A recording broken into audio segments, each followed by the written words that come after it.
got all the attributes you need for a good director, really. He's incredibly calm.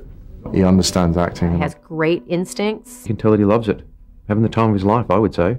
He's so focused on this, it's really not a time to get a yuck out of David. I just, you know, had gotten into the Friends thing, and my mom didn't tell me that he was directing. And so I walk into the audition, I'm like, oh my gosh, that's David Schwimmer. Like, I was freaking out.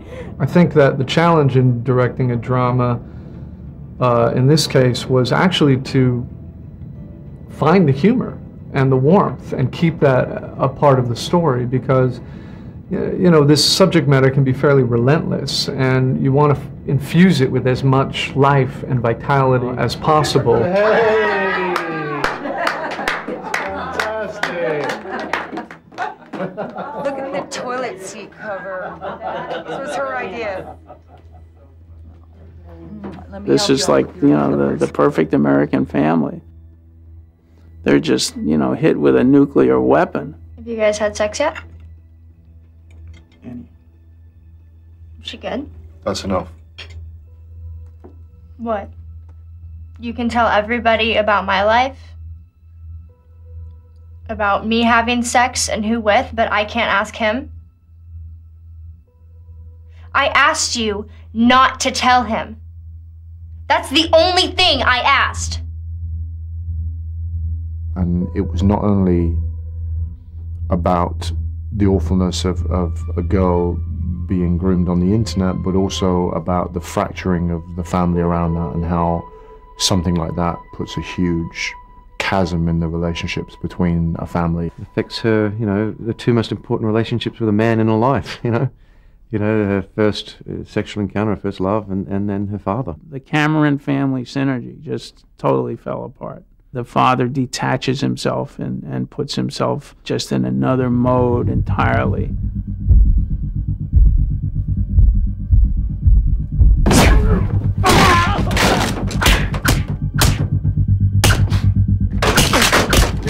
He loses contact with his wife. He loses contact with his kids. Still no contact from Charlie. When you do that, say his name like that. It's not his real name, is it? The child is torn between almost feeling that this criminal relationship she had was a better relationship than she had with her own family. You know, the thing is, I bet my dad would really like him. If they had met, you know, before. What is it about him you think your father would like? He's sweet and smart and really funny. And despite my age difference, he still loves me.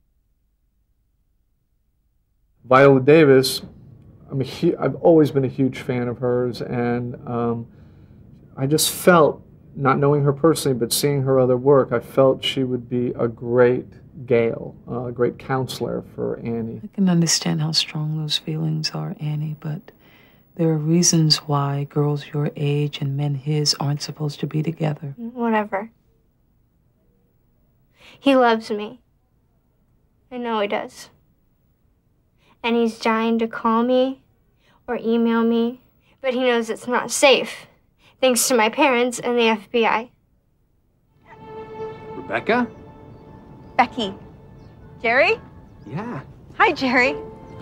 Look at you. You're gorgeous. You really think so? Did you bring your stuff? Fuck!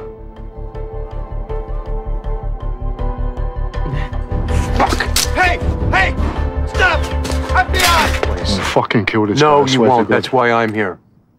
No, we will find him. And what am I supposed to do? You go back inside, you support your daughter, and you let us do our job. Well, I really have to hand it to Clive for having the courage as an actor to sign up for it, because it was incredibly difficult material. I've got two girls, and I found it incredibly moving.